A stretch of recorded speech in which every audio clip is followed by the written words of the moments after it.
감사합니다. 모함당하는 영광이라는 제목을 가지고 함께 말씀 나누겠습니다. 오늘 읽은 본문의 말씀에는 대제사장 아나니아가 어떤 장로들과 한 변호사 도들로와 함께 내려와서 바울을 고발하는 내용이 나옵니다. 벨리스 각하에 고발하면서 바울을 어떻게 고백하냐면, 우리가 보니 이 사람은 전염병 같은 자라. 천하에 터진 유대인을 다 소유하게 하는 자요 나사렛 이단의 우두머리라 라고 고발합니다. 모함을 당합니다. 누가 저한테 너 전염병 같은 놈이야 라고 말하면 굉장히 기분 나쁘잖아요. 이단의 우두머리야 라고 말하면 굉장히 기분 나쁜데, 사단이 칭찬하는 게 영광이 아니라 사단이 고발하고 모함하는 것이 영광임을 보여주고 있습니다. 그러니까 바울이 나사렛 예수의 이단, 나사렛 이단의 우두머리라, 전염병 같은 사람이라, 천하에 흩어진 유대인을 다 소유하게 하는 자다, 이렇게 모함당하는 것은 하나님 편에서 봤을 때, 그 시간이 지나고 역사가 판단할 때, 성경이 이야기할 때, 2000년이 지난 우리가 읽을 때 바울에게는 영광이 된다는 사실을 우리에게 말씀해 주고 있습니다. 사단이 우리를 좋아하는 사람이 아니라, 칭찬하면 박수치는 사람이 아니라 모함하고 고발하고 징계하고 시련을 주고 우리를 두려워할 수 있는 믿음의 귀하가 복된 삶이 되어질 수 있기를 예수님의 이름으로 축복합니다. 사단이 좋아하며 박수치는 사람이 있고 그냥 무시하는 사람이 있고, 걔는 괜찮아 내버려둬도 돼, 그런 사람이 있고, 두려워서 그를 넘어뜨리기 위해서 모든 수단과 방법을 다 동원해서 모함한 사람이 있을 텐데, 저와 여러분의 삶이 하나님께 영광이 되어지고 사단이 우리를 두려워함으로 모함하고 우리를 넘어뜨리려고 모든 계략을 다 짤 수 있는 그 영광이 저에게도 여러분에게도 회복되어질 수 있기를 예수님의 이름으로 축복합니다. 성경이 이렇게 표현해 주고 있습니다. 어떤 사람이 하나님께 영광이 될까? 사단은 무리를 두려워하지 않습니다. 받은 바 은혜를 가만히 자기 혼자 가지고 있는 사람을 두려워하지 않습니다. 은혜 받은 사람을 두려워하지 않습니다.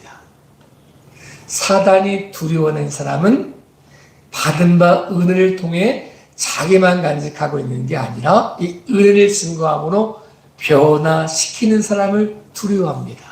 그래서 전염병 같은 자다라고 말하지만, 사단의 편에서 봤을 때 전염병 같은 자지만, 하나님 편에서 봤을 때는 그를 통하여 온 공동체가 변화되어지는 능력의 사람이 되었던 것을 우리에게 보여주고 있습니다.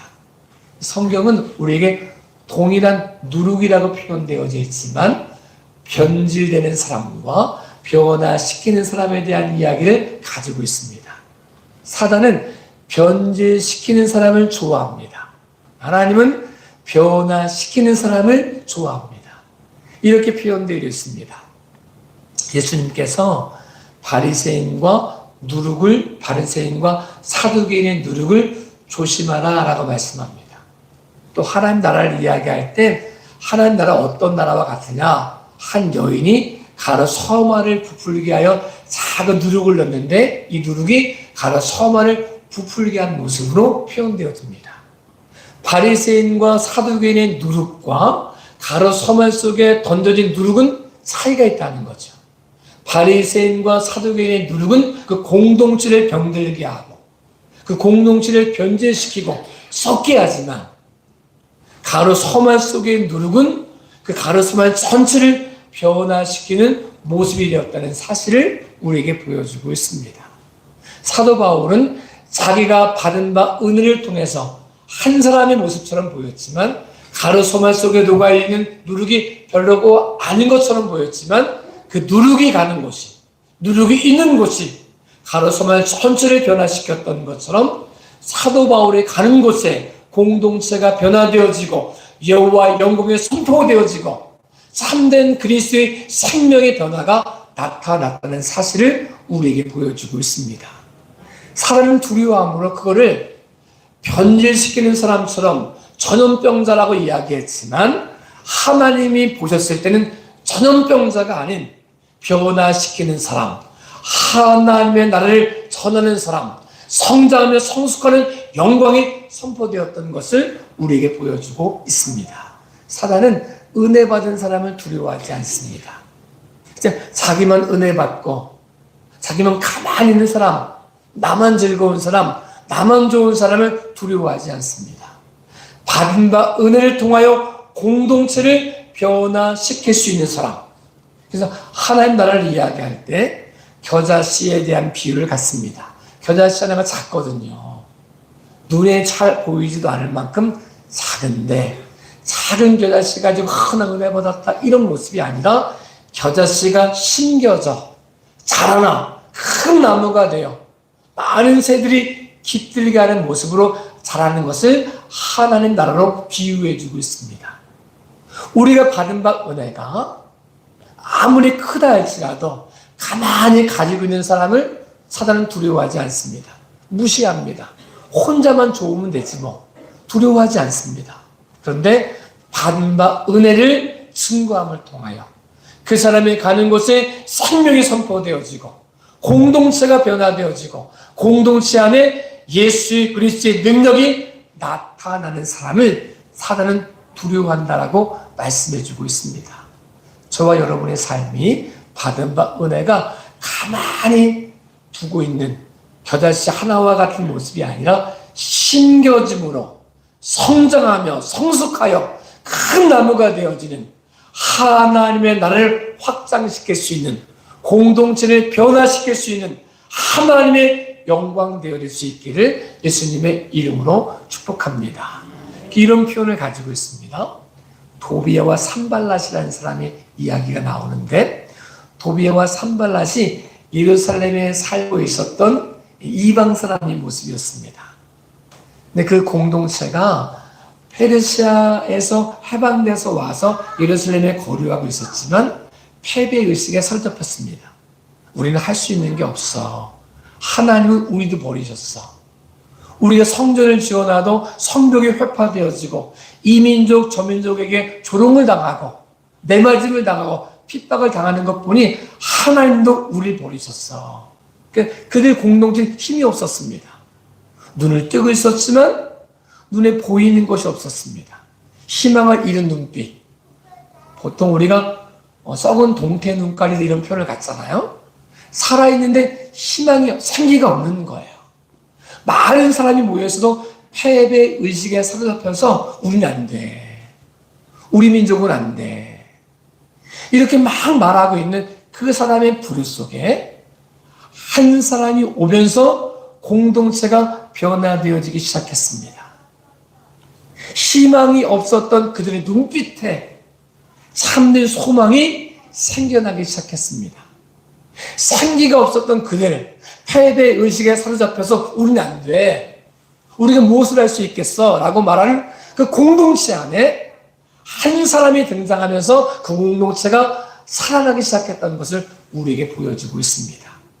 페르시아에 있었던 느헤미야가 예루살렘의 총독으로 오면서 변화가 나타나기 시작했습니다. 생명이 나타나기 시작했습니다. 도비아와 산발랏이 두려워하기 시작하는 거죠. 이스라엘을 흥왕시키는 사람이 왔다 두려워하기 시작하는 거죠.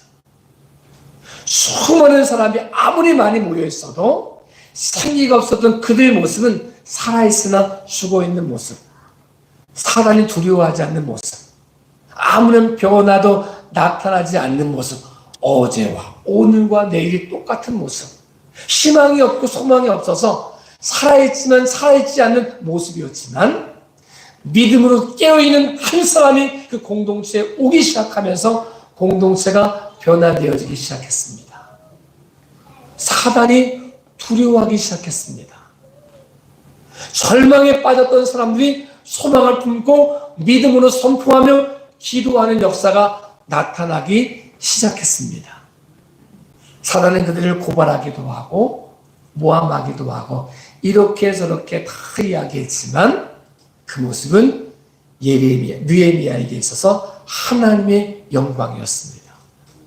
그들의 핍박은, 그들의 모함은, 그들이 넘어뜨리는 계략은 도리어 하나님의 영광이 되어 느헤미야를 더 세워주었고, 느헤미야를 통해 예루살렘이 변화되어졌고, 소망이 없다고 하는 사람들이 소망이 생겨나기 시작했고, 생기 없던 눈빛이 생기가 나타나므로 살아 움직이는 공동체가 되었던 것을 우리에게 보여주고 있습니다. 우리 교회 공동체 안에 사단이 두려워 떨 수 있는 사람이 저와 여러분의 삶이 될 수 있기를 예수님의 이름으로 축복합니다.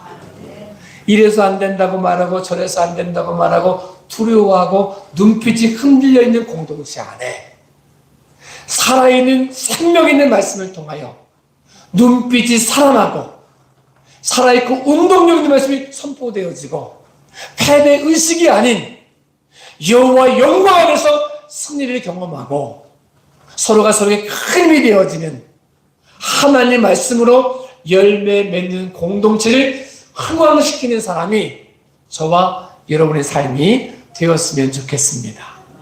사단의 두려워 떨 수 있는 한 사람, 말씀을 고백함으로 깨어있는 한 사람, 내게 받은 바 은혜를 통하여 누군가를 위해 생명 있는 공동체를 위해 심겨져 큰 나무가 되어 많은 사람이 깃들일 수 있는 그 한 사람이 저와 여러분의 삶이 되어질 수 있기를 예수님의 이름으로 축복합니다.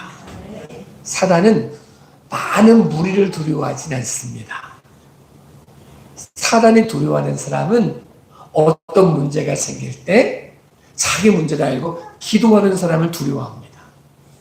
먹을 것만 던져주면 아무 관심도 없고 먹는 것에만 관심 갖는 게 아니라 내게 있는 문제가 해결되는 데만 관심 갖는 게 아니라 내 문제를 뛰어넘어 공동체의 문제를 내 문제로 알고 공동체의 문제를 해결하기 위하여 심겨진 역사가 나타나고 그리스도의 영광을 위해 깨어 기도하는 사람을 두려워한다는 사실을 우리에게 보여주고 있습니다. 제가 일풍에 있을 때 닭을 좀 많이 키워봤거든요. 그래서 제가 그 전까지는 머리 나쁜 사람을 닭대가리 이렇게 얘기하는 걸 잘 이해 못했어요. 아니 닭대가리라고 왜 말하냐. 근데 제가 닭을 키워보면서 이런 모습 때문에 닭대가리라고 말할 수도 있겠다고 하는 생각이 들었어요. 이게 이제 병아리를 키우다가 이게 이제 그 토종닭이니까 알을 낳고 까거든요. 한 번 까면 15마리 정도 까요. 이게 부흥을 하잖아요. 근데 부흥을 하는데 막 병아리가 막 생기는데 하루에 한 마리씩 병아리가 없어지는 거예요. 왜 그럴까? 보니까 큰 쥐가요 등장을 해가지고 하루에 한 마리씩 가져가요, 병아리를. 자기 문제가 아니니까 병아리들을 가져가도 닭들이 가만히 있어요. 내 문제 아니라 이거. 내가 잡혀가는 거 아닌데 뭐. 이러는 거예요. 그러다가요, 이 병아리가 사라지니까 이 쥐들이 한 마리 한 마리씩을 닭을 공격해요. 어떻게 공격하냐? 그냥 공격하면 안 되니까 한 마리가 딱 앉아 있어요. 그 뒤로 쫙 들어가서 좀 죄송한 표현입니다. 항문을 갉아먹기 시작을 해요. 그럼 닭이요 눈을 껌뻑껌뻑 거리고 있어요. 도망가지도 않아요. 옆에 있는 닭이 자기 문제를 알고 쫓지도 않아요. 가만히 내버려둬요. 한 마리가 죽고 그 다음은 또 한 마리가 죽어도 아무런 닭도 신경 쓰지 내 문제 아니라는 거죠. 그러면 쥐 편에서 봤을 때 닭이 많은 것이 두려울까? 아니요. 많을수록 좋은 거죠. 오늘은 요놈 잡아먹고 내일은 저놈 잡아먹고 닭을 볼 때마다 와, 내 밥이 몇 달치가 깔려있네. 많은 걸 두려워하지 않는다는 거죠. 사람이 아무리 많이 모여있어도 문제가 생겼을 때 내 문제가 아니다 라고 생각하고 아무도 신경 쓰지 않으면 사람은 그 공동체 안 두려워합니다. 한 사람씩 잡아가도 아무도 신경 쓰지 않고 한 사람씩 실족을 해도 아무도 신경 쓰지 않고 나만 은혜 받으면 되고 내 문제만 해결되면 되고 나만 응답받으면 된다고 생각하는 그 공동체를 사단은 두려워하지 않습니다. 근데 어떤 공동체가 두려운 거냐? 한 공동체가 돼서 저쪽 발끝에 아파도 같이 아파하고 작은 가시가 꽂혀져도 내 문제를 알고 같이 아파하고 모든 신경을 다 써서 그 가시를 제거하기 위해서 애쓰는 공동체, 하나 되어진 공동체, 내 문제를 알고 깨어 기도하는 공동체를 사단은 두려워한다는 사실을 우리에게 말씀해 주고 있습니다. 우리 교회 공동체는 한 사람 한 사람이 실족해도 아무 관심이 없는 그 공동체가 아니라 사단이 나 아닌 누군가를 공격해도 내 문제를 알고 깨어 기도할 수 있는 공동체가 되어질 수 있기를 예수님의 이름으로 축복합니다. 저희가 닭을 잘 잡거든요. 근데 이제 이게 닭장에서 키우지 않고 큰 닭장, 움직일 수 있는 곳에 키우니까 닭 잡기가 쉽지 않아요. 가면 도망가거든요. 그럼 이거 어떻게 잡냐면 흰 쇠, 그러니까 그 철사를 구부려가지고 이렇게 저쪽까지 이렇게 딱 다리를 거는 거예요. 그러니까 다리가 딱 잡혀와요. 근데 보통 하루에 한 마리씩 잡으면 아무 닭도 신경 안 써요. 내 문제 아니라 이거죠. 근데 저희 아버지가 닭을 좀 자랑하고 싶어가지고 누구 준다고 말씀하신 거예요. 제가 이제 이 닭을 잡아오는 거죠. 닭 들어가서 한 마리 딱 잡고 2마리 잡아도 문제가 없는 거야. 3마리째 탁 잡으니까 수탉이 탁 경계를 하는 거예요. 내 암탉을 잡아가는 저놈이 적이라고 규정을 하는 거죠. 그러니까 수탉과 제가 누가 더 잘 싸우겠어요? 제가 훨씬 더 잘 싸우겠죠. 그 두려운 거예요. 이 닭이 쪼기 시작하니까 막 후두둑 거리면서 날갯짓을 하면서 저를 공격하기 시작하니까 제가 아무리 강해도 이 긴 철사가 있어도 두려운 거예요. 3마리 딱 잡고 전화 가시더니 아버지 제가 더 이상 못 잡겠어요. 이 닭이 나를 공격해 와요.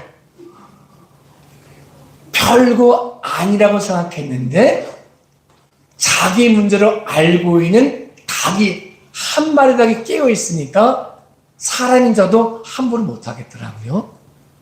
하물며 닭들이요 쥐 한 마리가 딱 들어왔을 때 힘을 합쳐가지고 쪼기 시작하고 후두둑거리기 시작하고 제 문제가 아니라 우리 공동체의 문제라고 생각했으면 쥐들이 함부로 못 하거든요.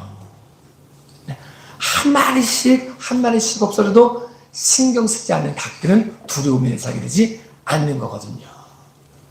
우리 교회 공동체는 사람이 누구를 공격해 오든 그 사람의 문제가 아니라 우리 문제를 알고 내 문제를 알고 믿음으로 깨어 함께 기도함을 통하여 하나님께서 마음껏 역사하시는 교회 공동체가 되어질 수 있기를 예수님의 이름으로 축복합니다.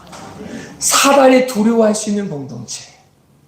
저 교회는 누구 한 사람 건드려도 전 교인이 기도하는 공동체야. 내가 한 사람 한 사람씩 잡아가려고 해도 자기 문제를 알고 함께 기도하고 함께 아파하고 함께 격려하고 말씀의 능력으로 함께 보호하는 공동체가 열몇 맺는 교회 공동체야. 이 두려워 떨 수 있는, 그래서 하나님 우리를 보시고 그 모습이 하나님의 뜻 안에서 영광이 되어지는 교회 공동체가 되어질 수 있기를 예수님의 이름으로 축복합니다. 우리 한 사람 한 사람이 내 문제를 알고 기도함을 통하여 하나님의 계획을 이루어드릴 수 있는 그 공동체가 살아있고 운동력 있는 모습으로, 생명력 있는 모습으로, 눈빛이 살아있는 모습으로 회복되어질 수 있기를 예수님의 이름으로 축복합니다. 사단이 박수치는 사람이 있어요. 그 사람은 어떤 사람이냐면 작은 문제도 큰 문제로 만들어가지고 불평하게 하고 불만 갖게 하는 공동체의 그 사람을 사단이 박수를 쳐요. 하나님 박수치는 사람은 불평과 불만을 하는 사람들이 막 전하려고 할 때 그것을 전하지 못하도록, 도미노가 막 넘어져올 때 넘어지는 걸 딱 세워서 그 다음에 안 넘어갈 수 있도록 하는 사람을 하나님이 기뻐하신다는 거죠. 이스라엘 백성이 출애굽될 때 모든 사람들이, 출애굽된 사람이 다 히브리 사람은 아니었습니다. 그 중엔 애굽 사람들도 있었습니다.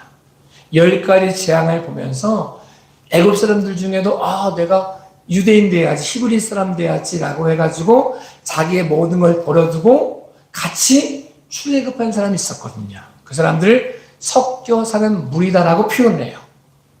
근데 문제가 없을 때는 아무 문제가 없었는데 문제가 생기기 시작하면 섞여 사는 사람들이 불평과 불만을 이야기하기 시작해요. 그러면 이 불평과 불만이 섞여 사는 사람에게만 있는 게 아니라 이 불평과 불만이 옆에 사람에게도 전염되는 거예요. 그러면 공동체 전체가 불평하게 되고 불만을 갖게 되는 거죠. 원망을 하게 되는 거죠. 이것 때문에 이스라엘 백성이 어려움이 생기기만 하면 불평과 불만을 가진 사람들이, 섞여 사는 사람들이 공동체를 무너뜨리는 거죠. 애굽을 그리워하게 하고, 이 문제 가운데 하나님이 무엇을 말씀하고 싶으신가 기도하려고 해도 기도 못하게 하는 거죠. 자, 우리가 차라리 애굽에 있었으면 좋았을 뻔했어. 우리를 수장시키려고 이끌어낸 거야. 우리 무엇을 먹겠니? 마늘도 못 먹어, 파도 못 먹어, 부추도 못 먹어. 우리 기력이 쇠해졌다. 이런 말들을 계속해서 불평과 불만을 만들어내니까 히브리 사람들 동일하게 거기에 전염돼가지고 불평하고 불만하고 원망하고, 이래서 안 된다, 저래서 안 된다, 차라리 죽었으면 좋았을 뻔했다, 광야에서 좋았을 뻔했다, 애굽이 좋았다, 그때는 고기가 막 옆에도 있었다, 이렇게 불평과 불만을 갖게 하면서 자기 정체성을 잃어버린다는 거죠. 왜 홍해바다 앞에 서 있는지, 왜 홍해 앞에 서 있는지, 왜 광야를 통과하는지, 왜 가나안 땅에 들어가야 되는지, 왜 요단강에 있는 건지, 자기의 정체성을 잃어버리게 하고 무엇을 먹을까, 무엇을 입을까에만 모든 관심을 갖게 함으로 하나님의 영광을 잃어버린 눈빛, 미래를 꿈꾸지 못하고 언약을 꿈꾸지 못하고 지금 무엇을 먹을까에만 반응을 하고, 지금 무슨 기적이 일어났냐면 반응을 하고, 하나님 뜻과 상관없는 공동체가 되었던 것을 우리에게 보여주고 있습니다. 우리 교회 공동체는 섞여 사는 무리가 아닌, 우리 교회 공동체를 향한 하나님의 교회가 안에서 함께 깨어 기도하고, 함께 정체성을 발견하고, 함께 사명을 발견하고, 넘어진 사람을 세워주고, 여호와의 영광을 위하여 끝까지 믿음의 경주를 달려갈 수 있도록 격려하는 공동체가 되어질 수 있기를 예수님의 이름으로 축복합니다. 우리가 누군지를 깨닫고, 우리가 왜 태어난지를 깨닫고, 무엇을 해야 되는지를 깨닫고 나아가는 믿음의 귀한 공동체의 모습이 저에게도 여러분에게 회복되어져서 사단은 우리를 모함하기도 하고 넘어뜨리려고도 하지만 그 모습이 도리어 하나님의 영광이 되어질 수 있기를 예수님의 이름으로 축복합니다. 하나님이 이러이러한 사람들을 통해서 역사하신다는 사실을 우리에게 보여주고 있습니다. 사단은 깨어 기도하는 사람을 두려워합니다. 자기에게 주어진 일에 충성된 사람을 두려워합니다. 다른 사람을 부러워하는 사람을 두려워하지 않고 맡은 바 직분에 충성된 사람을 두려워합니다. 성경에 이렇게 표현되어져 있습니다. 요셉을 통해서 야곱의 사람 70명이 애굽으로 들어가서 고센 땅에 살았거든요. 그러니까 그때는 바로 애굽 사람이 두려워하지 않았습니다. 그들이 가지고 있는 양들을 통해서 얻을 것 없고 털도 없고 이렇게 살았습니다. 근데 시간이 가면서 문제가 생기기 시작했습니다. 애굽 사람들은 아기를 안 낳는데 2명 많이 낳고 1명 낳다 말까 하고 출산율이 1이 안 넘어가서 점점 줄고 있는데, 먼 땅에서 들어온 이방이라고 생각하는 사람이 고센 땅에 있으면서 아기를 순풍순풍 낳기 시작하는 거예요. 한 가정이 막 12명씩 낳기 시작하는 거예요. 그러니까 처음엔 별 문제가 안 되는데 1년이 가니까 달라지는 거죠. 10년이 가니까 달라지는 거죠. 20년이 가니까 두려운 거죠. 그래서 바로가 생각을 해요. 야, 이러다가 큰일 났다. 우리가 다른 나라와 싸울 때 저 민족이 그 민족에 붙어가지고 우리 공격해오면 어떡하겠냐. 이 사람들이 좀 힘이 없게 애기 못 낳게 해야지. 이래가지고 머리를 썼어요. 어떤 머리를 썼냐. 일을 심하게 시키자. 야근 수당도 주지 말고 밤새고 일 시키자. 야근하면 쉼을 안 주면 기력이 세가지고 애 못 낳겠지. 그래가지고 야근을 시키면서 계속 일을 시키는 거예요. 벽돌 만들기, 국구석 만들기, 창고 만들기 쭉 시키면 이제 힘이 없어질 줄 알았는데, 그런데요, 일을 할수록, 노동을 할수록, 애굽 사람은 노동을 할수록 힘이 빠지는데, 쉬게 해줘도 힘이 빠지는데, 일하게 해도 히브리 사람이 더 건강해지는 거예요. 노동을 할수록 막 식스팩이 생기고, 애기를 숨풍숨 낳고, 두려운 거죠. 그래가지고, 안 되겠다. 하나의 정책을 세워요. 아기를 낳을 때, 남자아이를 낳으면 죽이고, 여자아이를 낳으면 살리게 해야지. 그래서 히브리 산파를 불러가지고 명령을 해요. 그냥 명령만 했을까요? 당근도 좋겠죠. 네가 이거 잘 해결하면 네 월급에 10배 줄게. 네 인생 책임져 줄게. 안 그렇겠어요? 그런 것들 막 하는 거죠. 이야기하는 거죠. 근데 보통 저희는 아이를 못 낳았지만 아이를 낳으신 여성분들이 하시는 말씀이, 아이 낳을 때 너무 힘이 되니까 아기를 낳고 나면 바로 정신이 없다는 거예요. 그때 이제 산파에게 말하는 거예요. 딸이면 살려주고, 아들이면 어포도 가지고, 숨을 안 쉬다가 이렇게 얘기하는 거예요. 그래서 자연스럽게 아들을 못 낳게 해서 자연스럽게 씨를 없애야지. 이게 바로 머리에서 나온 계략이었거든요. 될 줄 알았어요. 그런데요, 남들이 아무도 인정하지 않는 지위, 힘이 없는 노예, 산파인 이 여성들이 하나님을 경외함으로 바로의 명령이 아닌 하나님 명령에 순종하기 시작하는 거죠. 이 모습이 두려움이라는 거죠. 사단이 보기에는. 수많은 사람이 두려운 게 아니에요. 사단은 애굽왕 바로를 두려워하지 않습니다. 신분이 높고 권력이 많고 잘 먹고 잘 사는 사람을 두려워하지 않습니다. 그 당시 사단이 두려워한 사람은 힘없다고 이야기하는 사람, 산파라고 이야기하는 사람, 그러나 하나님을 경외함으로 왕의 명령이 아닌 하나님 명령에 순종하는 사람을 두려워했다는 것을 우리가 알 수 있습니다. 여러분, 우리가요, 수익이 높지 않아도 괜찮습니다. 건강하지 않아도 괜찮습니다. 부자가 아니어도 괜찮습니다. 지식이 많지 않아도 괜찮습니다. 오늘 우리에게 주어진 사명을 감당하고 충성됨으로 감당하고 하나님을 두려워함으로 그분의 말씀에 순종할 수 있는 한 사람 한 사람이 되어질 수 있기를 예수님의 이름으로 축복합니다. 사단이 두려워하는 한 사람이 저 여러분의 삶이 되었으면 좋겠습니다. 그들이 모함하기도 하고 넘어뜨리려고 해도 그 모습이 두려움이 모습이 아니라 하나님의 뜻 안에서 하나님이 우리 허락하신 영광임을 고백할 수 있기를. 세상은 우리를 향해 말하기를 전염병자와 같다. 공동체를 혼란하게 하는 사람 같다. 소유하게 하는 사람 같다.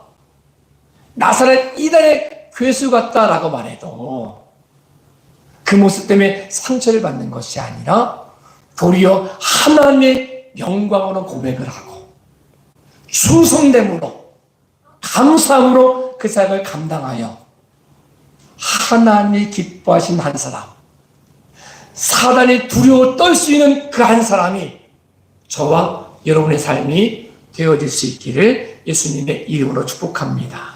기도하겠습니다. 하나님, 우리 한 사람 한 사람을